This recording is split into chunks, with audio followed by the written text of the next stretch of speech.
Storm Tracker 6. This is Forecast First, sponsored by Auto Owners Insurance. Simple human sense.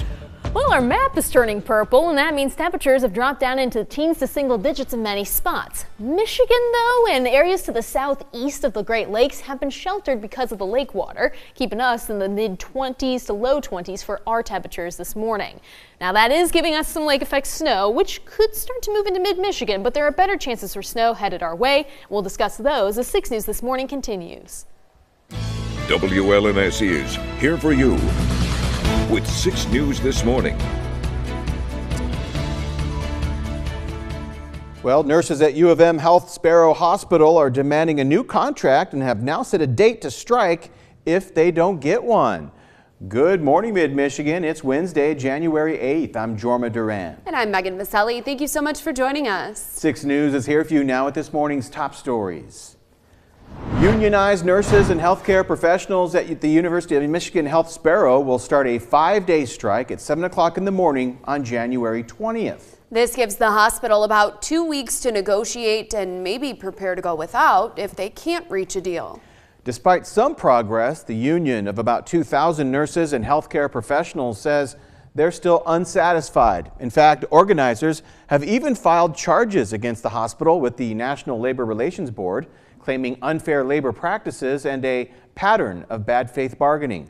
The union is calling for higher wages, safer working conditions, and more affordable health care for its members. More negotiations are scheduled for January 16th and 17th before the planned strike. U of M Sparrow responded to the strike, saying they are disappointed and taking steps to maintain access to health care if it happens. They also claim the hospital has negotiated in good faith and will continue to do so. 6 News will keep you updated. Staff at the Howell Nature Center in Livingston County now are looking forward to the new year. This comes after generous donations from the community helping the center restart certain programs that were forced to close last year due to financial issues. The nonprofit says the rising cost of supplies and a decrease in donations caused it to close its rehabilitation clinic last November. The clinic provides critical medical services to injured wildlife. So the Nature Center took to Facebook, asking the public to help it reach its goal of $100,000. Several days later, it had raised $90,000, which helped reopen the rehabilitation clinic. Our media partners at WXYZ in Detroit say the center kept receiving donations and had raised around $140,000 by the end of the year. Officers with the Michigan State Police are again reminding drivers of the state's move over law after a semi hit multiple patrol vehicles that were at a crash site in Oakland County. Take a look.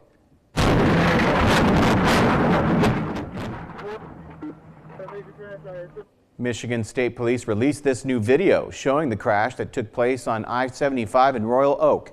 Troopers were responding to a multi-car crash that had blocked a couple of lanes when a tractor-trailer came barreling through. The video shows the truck slamming into the MSP vehicles and troopers jumping over a concrete median to avoid being hit. The truck driver was arrested for reckless driving and no one was seriously hurt. Las Vegas police just announced the decorated soldier behind the Tesla Cybertruck bombing outside the Trump International Hotel used artificial intelligence platform ChatGPT to plan the New Year's Day attack. Investigators say Matthew Livelsberger used AI to find out how many explosives he would need, where to buy fireworks, and how to buy a phone without providing identifying information. The sheriff there called the use of AI a game changer, saying this could be the first time in the U.S. when someone used ChatGPT to build a dangerous device. Livelsberger was an Army Green Beret who served twice in Afghanistan. Investigators say he shot and killed himself just moments before the truck blew up. This morning, President Jimmy Carter is lying in state in the U.S. Capitol Rotunda. His remains traveled from the Carter Center in Atlanta to Washington yesterday, with crowds in the nation's capital waiting through bitter cold to say one last goodbye to the 39th Commander-in-Chief. Jared Hill is here for you now with more details. One final trip to Washington for President Jimmy Carter. His flag arrived at the U.S. Capitol Tuesday evening. Flanked by a military escort, his family watching from above. inside the rotunda, the vice president, members of Congress, and the Supreme Court paid their respects. James Earl Carter Jr. loved our country. He lived his faith. He served the people. And he left the world better than he found it. The journey to Washington started with the 39th president leaving the Carter Center in Atlanta, flying on Special Air Mission 39.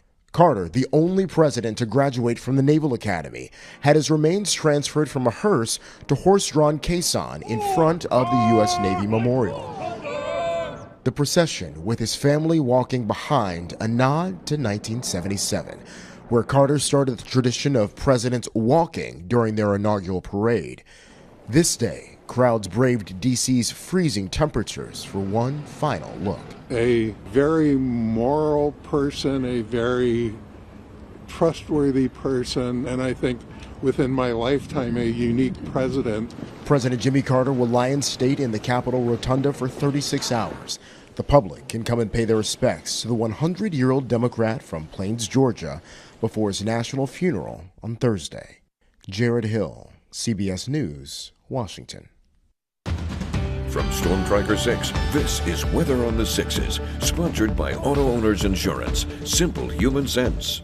Outside the Capitol camera, we aren't seeing any snow here, but there is snow in mid-Michigan, just to the east and to our west. The western side of our area has a better chance for snow today, which has already been just kind of trickling over towards Marshall and Coldwater. Hillsdale has reported some snow too, and even over towards Howell. There's been some pockets that have drifted down towards Ann Arbor. Now this chance for snow is lake effect driven. The other side of the lake's perfectly sunny. We won't be seeing that here just yet, but we will be seeing some sunshine, just like the central portion of the U.S. is getting. It's just going to take some time. Also, one other thing to note, it might not look like much, but there's snow down in Texas and down towards Mexico, and that's our next system. When we switch it over to water vapor imagery, it's a little bit easier to see that kind of tightrope walk that orange and red air is doing. That's dry air, with moist air in the purple sneaking in around it. As it starts to ingest its environmental factors, it'll start to strengthen and then move towards us, meaning there will be snow for the end of this week. Twister might not want to get the paws in the snow, so if you want to take your pets outside without any additional snow falling, this morning is your best bet. Later in the afternoon, there's a chance for some snow showers, under an inch of accumulation at this point. But snow, and the 20s are still on that board. I have not had to change it much at all. Yeah, 20s. If anybody asks, it's going to be in the 20s. Yep. Yeah, you can just generally say 20s, and you should be good this time of year. A couple of weeks. Right? Yeah. Oh, yeah. All right, Katie, thank you. Coming up, you can get the chance to win free tickets to the